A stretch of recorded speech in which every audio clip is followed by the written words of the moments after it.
After many twists and turns, will he, won't he, and lots of suspense, finally Rahul Gandhi on day 2 of the no confidence motion debate spoke. It was a 25 minute speech, highly anticipated. Up until the last moment, nobody knew if he was going to speak or not, but he finally did. There were many big punches, and we're going to try and rate it because of the weight of expectations on the newly reinstated MP. Let's see what our big guns here in the India Today office actually think about it. Rajdeep and Gaurav, both with me. Rajdeep, to you first. You were also have been in Parliament for the last couple of days, so I'm wondering whether you saw that personally as well. What did you think of Rahul Gandhi's speech? If you look at hype and expectation that you spoke about, below expectations.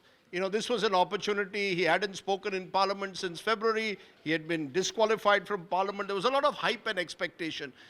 My belief, Shiv, and this is controversial, Rahul Gandhi is actually very good when he's in informal settings, meeting common citizens. When he's in Parliament, somehow he never is, his February speech was better than today. He's never able to actually summon up that gravitas that I think that you need as the face of the opposition, which he has become. So to my mind, the speech had empathy, which was good, but lacked the gravitas, which was not so good. I would have liked to see him much more focused, point by point, raising the issues which he felt strongly about, not just Manipur, but other issues that he's been talking about, from unemployment to prices to handling of the economy. That's what I would have liked to see, since this was not just a Manipur-centric debate. The first 15 minutes, he kept meandering, in my view, about Bharat Jodo Yatra. I think the last 10 minutes, there were a lot of punches. Some might have hit home, but overall, I would say below expectation. Okay, so lots of empathy, but no gravitas. What did you think of the speech, Gaurav? So he spoke from the heart, and that's one thing good about Rahul Gandhi. He speaks from the heart, and he said so himself, that he's not going to speak from his mind, he'll speak from his heart. Will it have the desired result? That remains to be seen, because the taunt came immediately that was this his 13th or his 15th relaunch, and what impact will the relaunch have? But apart from that, he spoke of Manipur. He speaks strongly about Manipur. But should there, again, as Rajdeep said, should there have been more facts? Look at the Home Minister. The Home Minister is hitting hard with punches on absolute brute facts of ground realities of Manipur. And does it have something to do with this government or that government, or does this have a history of violence in Manipur, whether it's between the Kukis and the Meiteis this time, or between the Nagas and the Kukis earlier, the situation in Myanmar? So all those facts are coming out in public domain. Where does empathy versus fact, head versus heart, that debate rages? You know, let me just respond to that. I think in an ideal world, you should have had Rahul Gandhi's empathy and Amit Shah's facts. In an ideal world, Amit Shah should have been, as the Home Minister, should have been more willing to concede failings of the Manipur government. You know, you can't escape responsibility and accountability for the failings of your state government. Law and order is ultimately a state subject.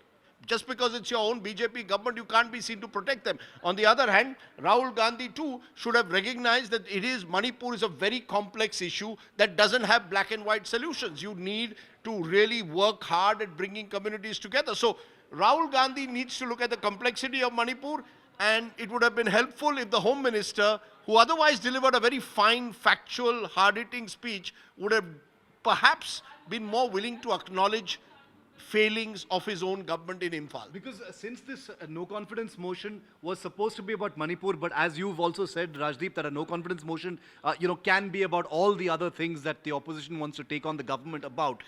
Do you think that this was a lost opportunity as far as the opposition was concerned? Because a great amount of expectation was placed on Rahul Gandhi, perhaps by the media alone, but also politically speaking.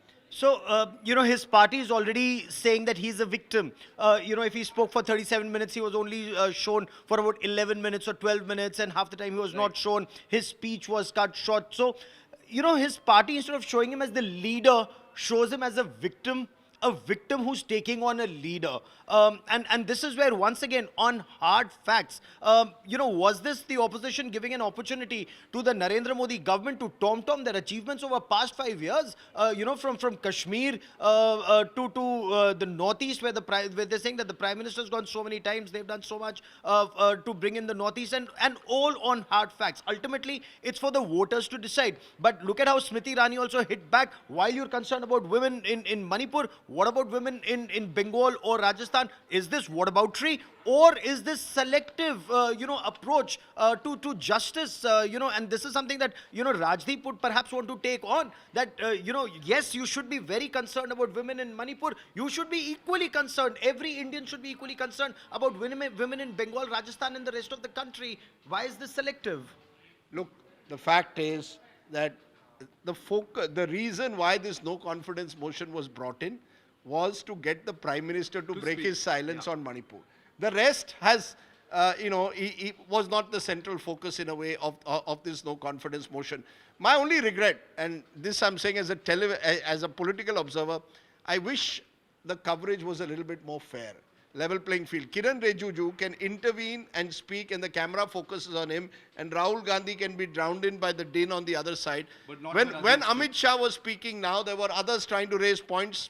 The speaker would not allow them to do so. You should have common rules. I'm not saying, again, we could do whataboutery. Remember Telangana, how the lights were switched off when Andhra Pradesh was being bifurcated. All of that has happened in the past. But my belief is, Sansad TV is paid for by all of us as taxpayers. We expect a vote of no confidence to have equal coverage to the opposition and the government, and may the best team win.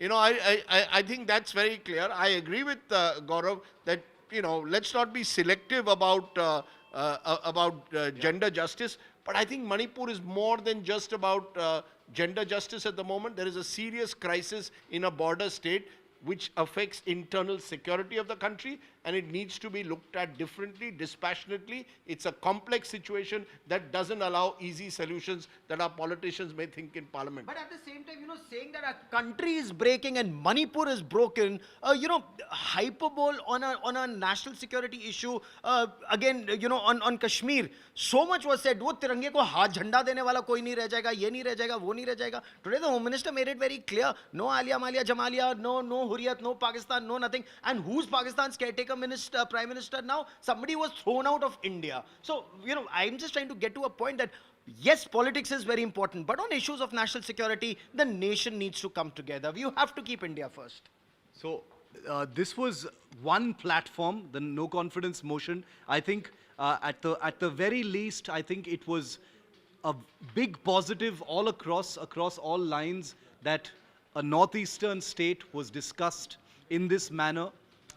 While we're recording this, that debate is still going on in Parliament, and it will continue tomorrow as well. Let's hope more of Manipur is discussed, because that is what is necessary. The politics nobody can discount, because let's face it, we are on the road to 2024, and we're going to see much more of this. Platform or no platform, speech or no speech, expect much more of this going forward. Thanks for watching.